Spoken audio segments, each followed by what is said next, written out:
of the 2020 Marketing Seminar, which is a program of the North Dakota Grain Growers Association and the Minnesota Association of Wheat Growers.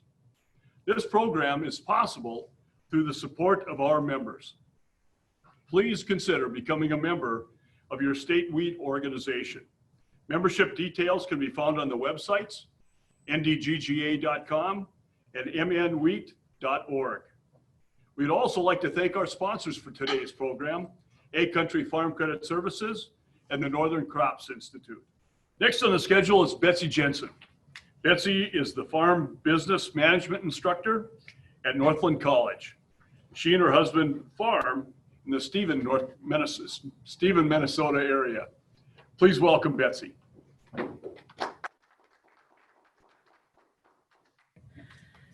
Stephen, Minnesota, or Stephen, North Dakota. Come on, man. Stephen, Minnesota, all the way. So yeah, coming to you from northern Minnesota, where we normally farm. We raise wheat, barley, soybeans, canola, sugar beets, and corn. And this year, I don't know if it's a sign of things to come, but there is a very aggressive corn in our, or a bear in our cornfield right now. He ate a lot of my sweet corn and he's causing problems. So I hope that's not a sign of corn prices to come. But one thing I want to do today, we're going to discuss number crunching. And so this is what I do with farmers. I meet with them, we sit down, we go over their numbers, we try to figure out what the future is going to hold. So I kind of want to give you guys a little bit of insight into what kind of numbers I'm crunching for this year. So the to-do list for today, I want to discuss profits versus cash flow. Those to me are two separate items, and I kind of want to go over the differences between those. Also, we're going to look at what expenses should we be reviewing.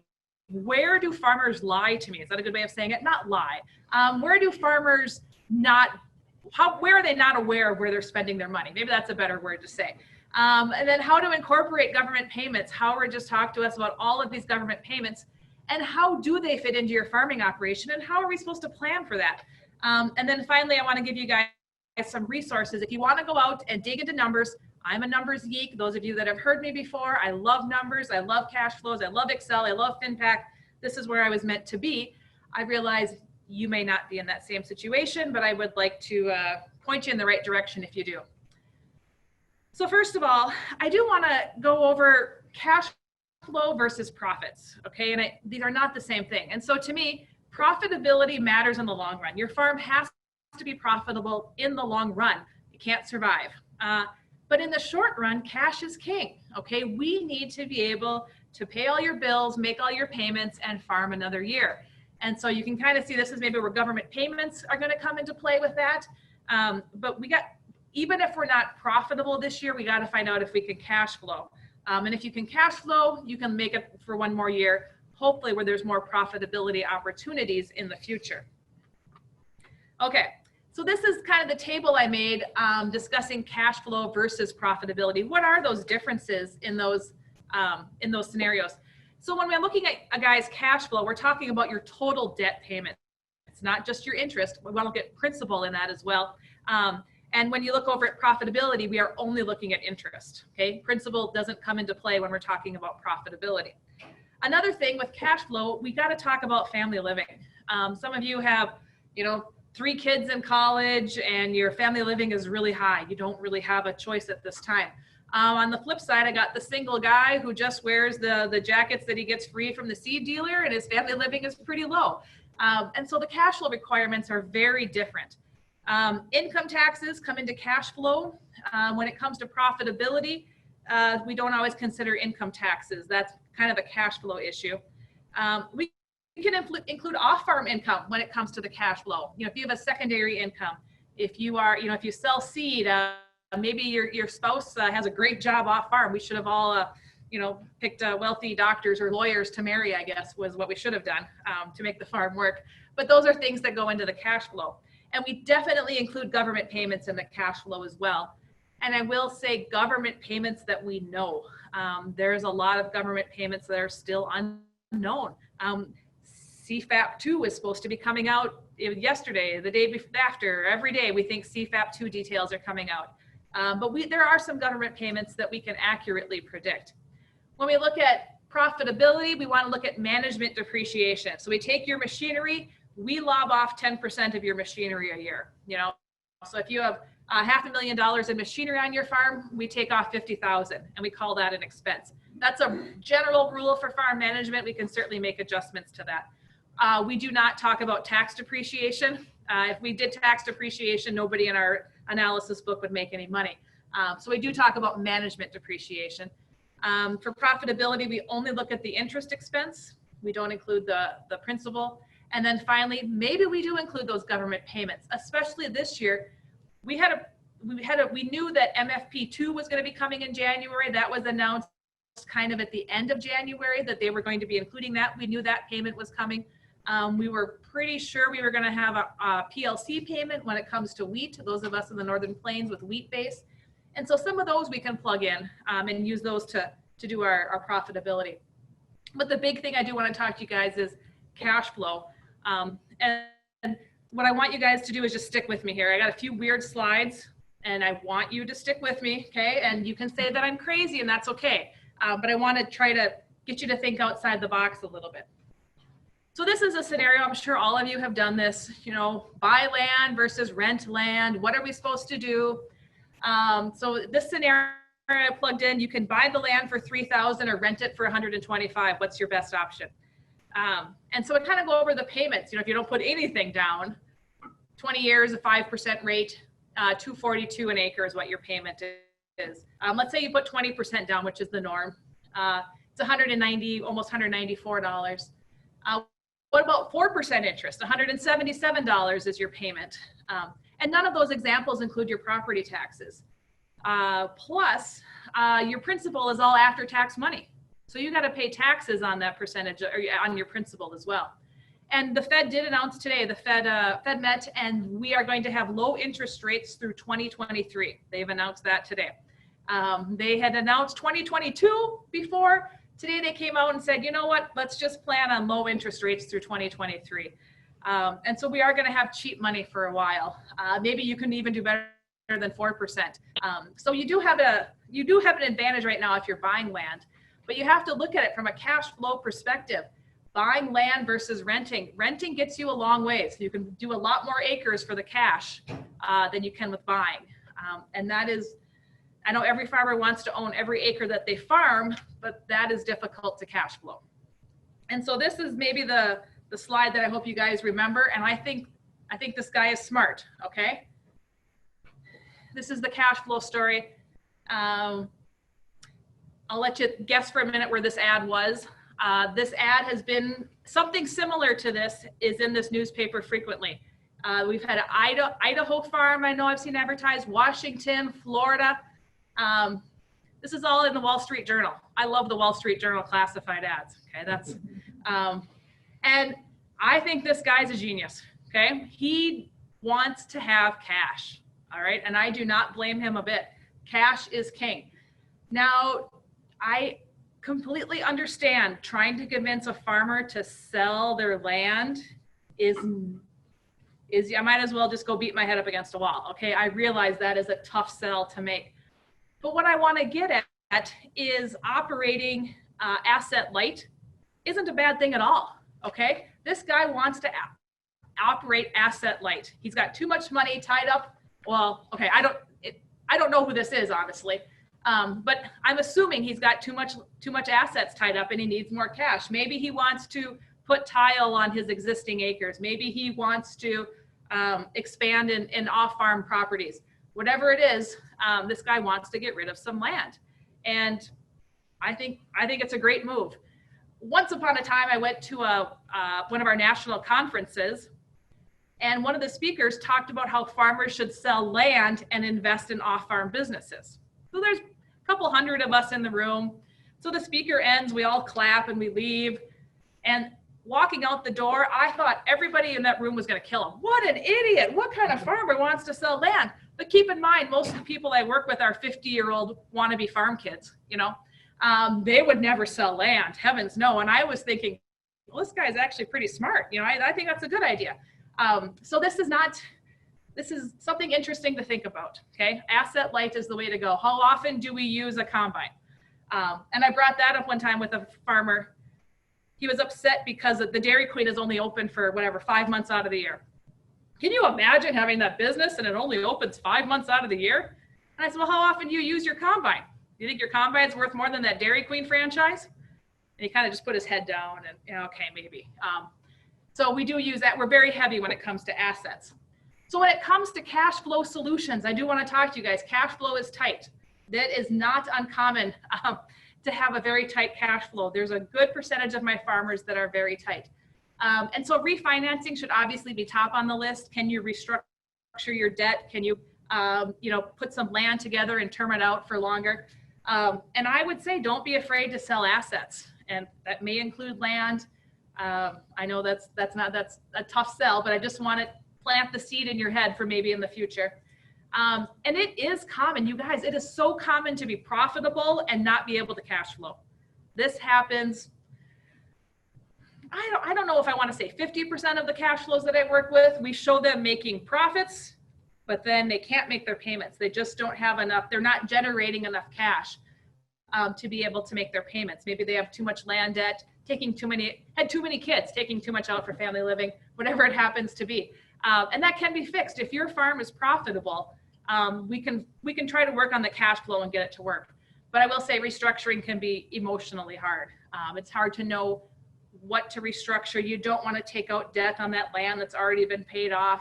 I understand it's a difficult thing to do. So the thing that I tell a lot of the farmers I work with are these guys. Do you guys know who, if you recognize any of these faces? We have Warren Buffett, Jeff Bezos, and Elon Musk, and most of you probably recognize those names. Would they invest in your farm? Would they look at your farming operation and say, wow, that is a great business to be in. Look at how lean and mean you are. You're fully utilizing all those assets. I'm going to show you the next slide here. So this is Minnesota. The blue bar, that little tiny blue bar, that is our Minnesota return on assets. We never get above 5, and I don't know that we've gotten over 3, and that's for this past 5 years, okay? Minnesota return on assets is pretty limited, okay? On the flip side, that red line, red bar, is the Dow Jones. That's what the Dow Jones returns. And you can see it has been negative for 2 years.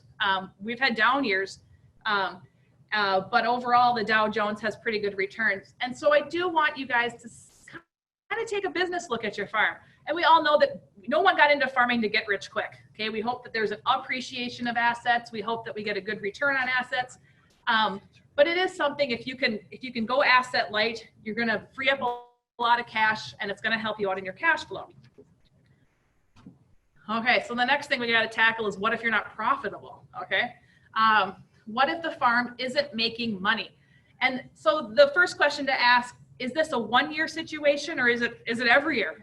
Every year do you do your analysis and go, oh, I can't believe I lost money again this year?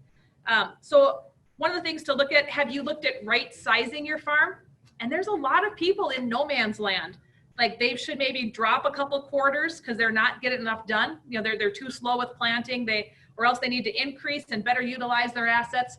Getting bigger isn't the answer. Sometimes getting smaller is better as well. You know, dumping that landlord, you rent 2 quarters from a landlord, but it's off in the middle of nowhere. You never get to it on time. You end up hiring a custom sprayer to get it done. It's enterprises that are costing you a lot of money. So I don't look at upsizing or downsizing, look at right sizing your farm, and that's going to be different for every operation. And then we need to look at, do you have an income problem or do you have an expense problem? Is it bad marketing, poor yields, expenses too high? What is going on in your operation? So this is what I hear from farmers.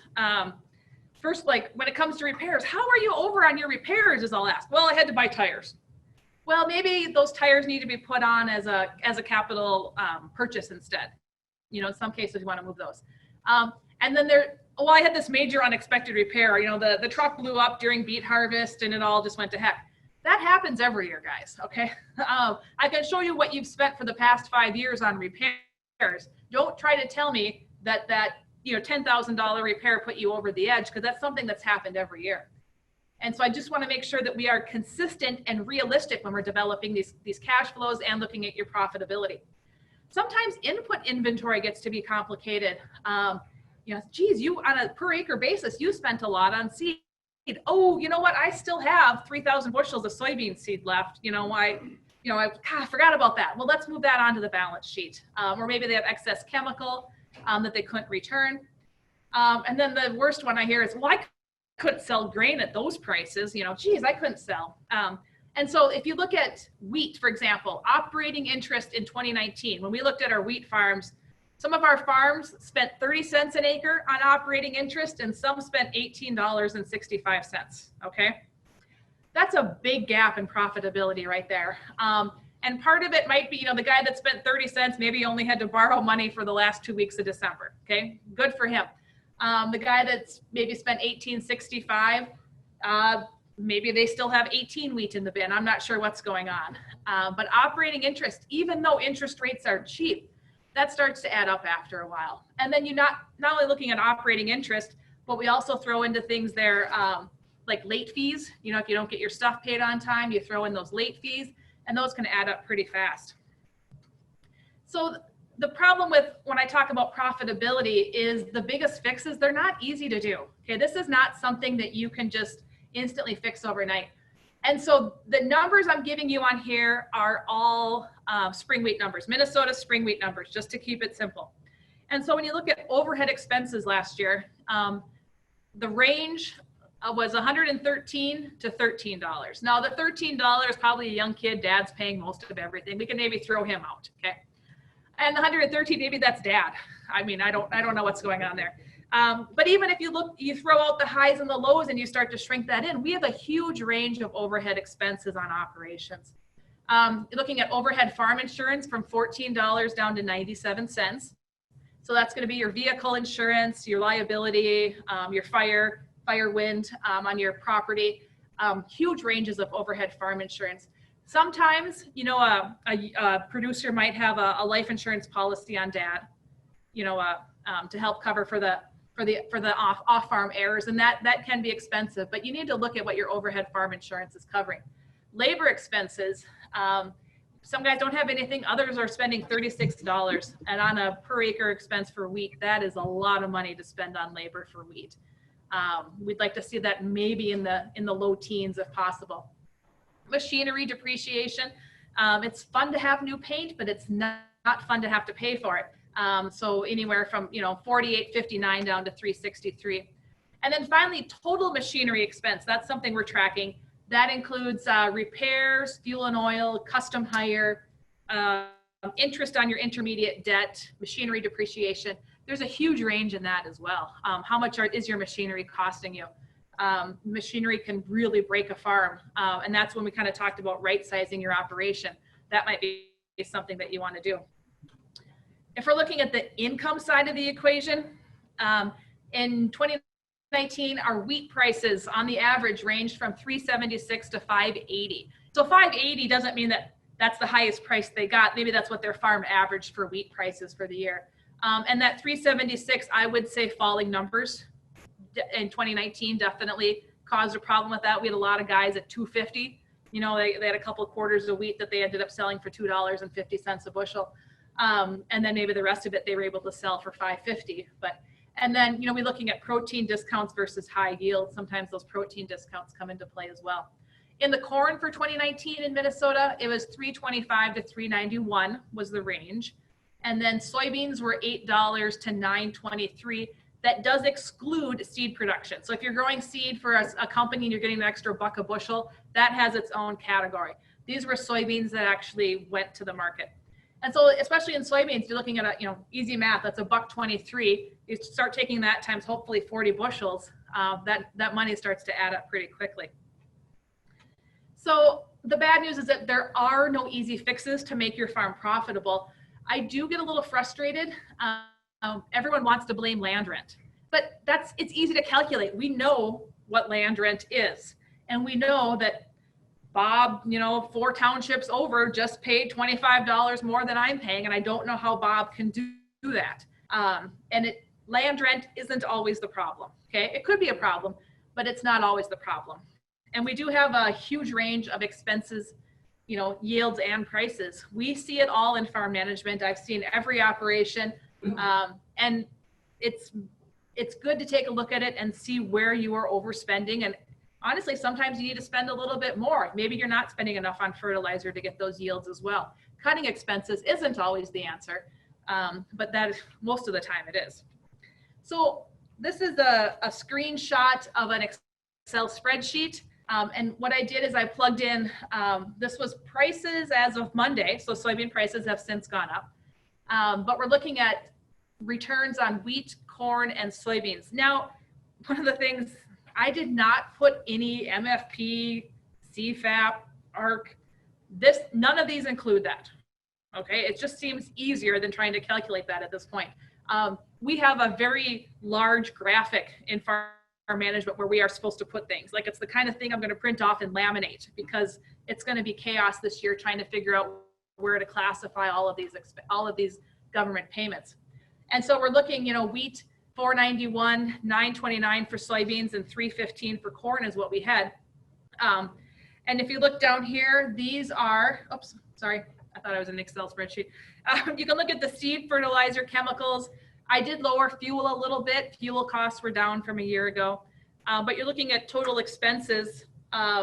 Wheat, $295 an acre, soybeans, $264, and corn, $443. And that's with land rent at $92.81. That was our average land rent in northern Minnesota last year. So not just Valley, but all of northern Minnesota. If I kind of skip ahead a little bit, you can see the direct expenses are at the top of this page. I didn't plug anything in for labor or management. So you're not paying yourself. You're not taking out anything for family living. We have to put that in there as well. But we're looking at overhead expenses. So that's where you get into your overhead labor, your overhead farm insurance. I plugged in those, and we do not have a good return this year on wheat. We're losing $76 an acre on wheat. Looks like we're going to make a little bit of money on soybeans, and then corn, we're probably going to lose a little bit of money on that as well. So that's as of prices today. So at the bottom of the screen, I do have your break-even prices. Getting to 630 wheat is probably going to be a stretch. Okay, I'm not so sure we're going to be able to do that. 854 soybeans, absolutely. 342 corn. We're not quite there when it comes to the carry, but if we look ahead and we plan about selling a carry, we might be able to get to that 342 range. But if we start putting in government payments into here, we have a whole different scenario. And that is something that I did not do. And like Howard mentioned, without those government payments, we're not making money farming this year. So my budget takeaways, like I said, I did not include government payments, assumes all the land is rented. And then keep in mind, we do have better corn and wheat prices in deferred months. And I'm sure Frayne and Brett are going to talk about that a little bit. But if you sell the carry, we do have a better futures prices and better basis in the future, where soybean prices are actually not that much better in the future. So the bad news is I didn't include any family living, and then land payments and property taxes might be actually higher than your land rent, depending on where you are in making your land payments. That could affect your budget as well. So I do think, I think you should put government payments in those calculations. And we've kind of gone back and forth on, we have the disaster payments like CFAP and the MFP, but also your CSP and EQIP payments. Those are proving to be huge numbers on a lot of these crop operations. And then also livestock, farmers are leaving buffer strips, they're wildlife harvesting, harvesting in a manner friendly to wildlife. They're doing cover crops, whatever it happens to be. They are getting significant money for the CSP and EQIP programs, and I think that should be included. And I think that they're going to be with us for several years. I do think you have to take all those into consideration. And the livestock farmers this year were very fortunate. They received payments as well. Dairy has received payments. It's part of our cash flow. It's what the reality is going to be for a few years. And if you understand it, if you know what it is, I think we should put it into your cash flow and into your profitability numbers. So my parting advice, you got to do what's right for your business. And I didn't notice how I didn't say farm, I did say business. And I know your farm is more than a business. I understand that. But you got to sometimes take a step back and think about it as a business as well. And so look at the whole farm. There could be problems. Like, for example, we just showed you wheat and corn are going to lose money, but soybeans are going to make money. So look at your whole farm. If your whole farm isn't making money, now you need to start looking at those enterprises. How fortunate are we in the Northern Plains to have multiple crops to choose from too? If you don't like soybeans, try edible beans or sunflowers or canola or sugar beets. We have a few different options for us to plant. And so if we start digging into different enterprises, perhaps that's an answer to helping your profitability situation. So that's the reason we raised more than one crops. And so I do use the term, what would Warren Buffett do, quite frequently when I meet with farmers. I use that term all the time because I want them, I know the farm is more than a business, but I want them to think about it as a business, okay? And so I do use that term quite a bit, trying to channel the Oracle of Omaha when we're making our business decisions. So if you want to go to the data, that is at Finbin, the U of M. Agcentric.org has all of our analysis books. That includes the Red River Valley. It includes the different sections of Minnesota. North Dakota must have theirs published somewhere. I'll let Frayne maybe speak to those later. And then there is my email address if you have more questions. So I just want you guys to be able to cash flow. I want to go onto your farm this spring, and we're going to have you're going to make money. We're going to show profitability. We're going to hit the cash flow button, and it's going to cash flow. That is my perfect scenario, but I realize that there's probably going to be a few glitches along the way, and I hope you guys are prepared for that.